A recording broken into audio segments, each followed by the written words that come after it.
Mtazamaji wangu, ni wakati mwingine mwafaka na kukaribisha kwenye mtandao wako nambari 1 darubini ya siasa hapa Double Vision TV. Ujumbe ambao tunaupokea sasa hivi mpenzi mtazamaji ni kwamba Kipchumba Murkomen amekamatwa na mapolisi pale Dubai akiwa na zaidi ya shilingi milioni 280 kwenye mkoba. Ameweza kukamatwa na pesa hizo imechukulia Rais William Ruto kuweza kupiga simu pale Dubai ili Kipchumba Murkomen aweze kuachiliwa. Mpenzi mtazamaji, ni jambo la kushangaza. Je, sisi kama Wakenya tujiulize maswali yafuatayo. Ni kazi gani Kipchumba anafanya kumgarantii kupata pesa hizo? Na je, pesa hizi alikuwa anazipeleka wapi? Na je, pesa hizi amezitoa wapi? Ukiangalia maisha ya wale watu ambao wako kwenye serikali ya William Ruto sasa hivi na uangalie maisha yao miaka 5 iliyopita, imekuwa ni jambo ambalo ni la kushtua. Wamekuwa matajiri overnight. Wanaendesha magari kubwa kubwa, wananunua manyumba hapa na pale. Nataka ni kuwekee video ya Miguna akiweza kuzungumzia suala hilo. Mpenzi mtazamaji, utaweza kushangaa kwamba ni nini kinaendelea hapa nchini Kenya. Mbona uwizi unazidi kuendelea kwa kiwango kikubwa sana? Serikali ya William Ruto imeweza kuongeza ushuru, iliongeza ushuru mwaka wa 2023. Wameweza kupandisha karo ya vyuo vikuu. Sasa hivi maskini hawana ule uwezo wa kuweza kusomesha watoto wao vyuo vikuu kwa sababu karo imeweza kuenda juu sana, na wameweza kufanya gharama ya maisha ikaweza kuwa ngumu sana. Lakini mtu ana uwezo wa kubeba shilingi milioni 280 kwa briefcase na kusafiri nayo, na hatujui pesa hizo alikuwa anazipeleka wapi. Mpenzi mtazamaji, ni mambo ambayo ni ya kushangaza sana, na mambo kama haya ndio yanafanya Wakenya wengi wanakosa imani na serikali ya William Ruto. Nataka tutazame video hiyo ya Miguna, lakini kabla nikupeleke pale mtazamaji wangu, iwapo unajiunga na mimi kwa mara ya kwanza, bonyeza alama ya subscribe, na ukifanya hivyo utakuwa umeshindia nafasi fulani nzuri tu ya kuwa mwanachama wa channel hii. Pia na kuomba uweza kupatia hii video thumbs up.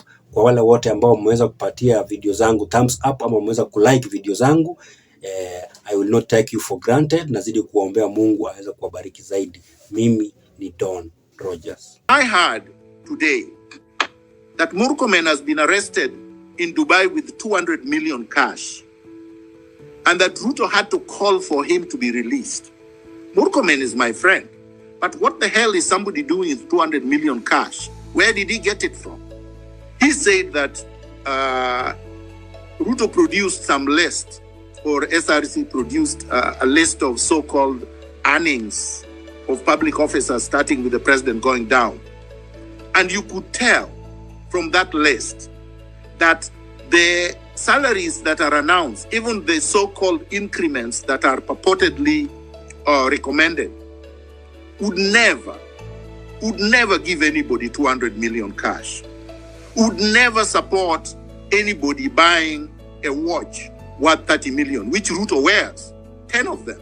He changes them every day. Remember, in Latin America, a president was arrested just recently for her gold watches. I hear you have a president who is borrowing trillions and taking jet of 200 million and wearing watches worth 30 million and shoes worth 2 million each. And nobody seems to be bothered, and his salary is supposed to be 1.5 million per month. It's not possible unless you're a thief. And we know that Ruto is a thief. And we know that Rigiji is a thief. And we know that most of the people working for him are thieves. Let's call it what it is. These people are looters. Why are we allowing looters to continue looting when majority of our children are unemployed, cannot get anywhere to work? Why shouldn't these kids and the people who are unemployed say, look, we want our country back so that we can also make a contribution to national development? You're not going to do that if you're not working. And what are you going to do when you say you are going to re-strategize? You're going to sit at home? What are you going to do? What are you going to eat as you quote-unquote re-strategize? And really, what is there to re-strategize? The formula was working and is working. The protest brought some concession, but not a complete one, because Ruto simply played games with the people. He pretended that he's not signing the bill into law, but it will automatically become law in 21 days. So what is it that people want? We did not bring, the people of Kenya did not bring the goons on the street. The people of Kenya did not hire the goons to harass them. We know the people who hired them. Why didn't the police arrest the goons? How come they have not been summoned, but individuals using Ruto must go on their posts are being summoned? We must call it as it is. It's because Kenya is being ruled by organized mafia, organized criminals. They know they are organized criminals. They don't make no fuss about it. And if we allow ourselves to be divided over pettiness, over parochialism, over things that don't matter, then we have to say we are ready to be slaves for the rest of our lives, and that you're going to have goons and thugs and crooks ruling over you, lording over you, exploiting you, looting from you for the rest of our lives. If you are ready to say that, then you should not be complaining. Don't complain about corruption. Don't complain about police brutality. Don't complain about abductions. Don't complain about overtaxation. This fight is not about overtaxation. Overtaxation was a trigger. This fight is about the culture of impunity, the runaway plunder, and the excesses that we have already spoken about. And these problems started in 1963. They are not new. We have had them generation after generation. And it is false to acclaim that only Gen Zs have been fighting. No. People have died for this country.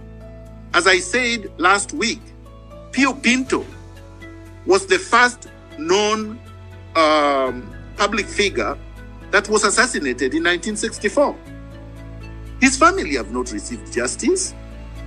James Kariuki's family have not received justice. Kungu Karumba's family have not received justice.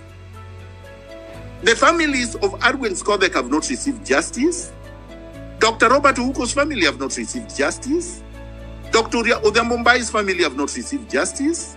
Chris Musando's family have not received justice. And I could go on and on. Baby Pendo, all of them. There are many. Yes, and the colleagues that died last week have not received justice. So what are you going back home for? What are you folding your tent for? Why are you saying that Ruto is good all of a sudden? And yet he's the one who has killed these people last week. And he did not even send his condolences. He's not even sorry. He's proud of the police that killed them. You want to weaponize Ruto, make him strong, fortify him, say go ahead, kill more? Is that success? So anyone who is talking about let's fold it, let's leave this, we have achieved our aim, was never ever in the struggle, was not genuine from day one. We have to say it as it is. Some people are saying, oh, Miguna is opportunistic. Opportunism are the people who are eating with Ruto. Opportunism for what? There is no organization here to lead. We don't have an organization. There is no government to be opportunistic about. We don't have elections. So what is it that we are opportunistic about? We are not opportunistic, because those who are opportunistic are cutting deals with the NIS and with Ruto and are getting paid and are folding and going and have started confusing the people. Let these people not confuse us. Let them not bring division. Let them not bring distractions. Let's be focused like laser beams. I suggest that we occupy parliament. Other people can suggest other things. The reason is that legislation cannot go on. Members of parliament The majority of them, I believe right now, will either join the people or they will run and go hide. But already, Parliament was occupied. Already, Parliament symbolizes the passage of the Finance Bill 2024, the rogue Parliament. Already, Parliament is emasculated. So, we can use Parliament as a symbol. If Uhuru Park was open, you could go to Uhuru Park. If there was other public spaces that symbolizes the government, we could go there. But for now, it has to be one place, because if we are scattered, these people will pick us one at a time and then disintegrate us, and then we will achieve nothing. Then we will not be able to bring justice to those who died. Finally, I suggest that all of us use Ruto must go. That is an insurance policy and a protection of the people that is picking one at a time to subject to brutality in the colonized courts. Thank you.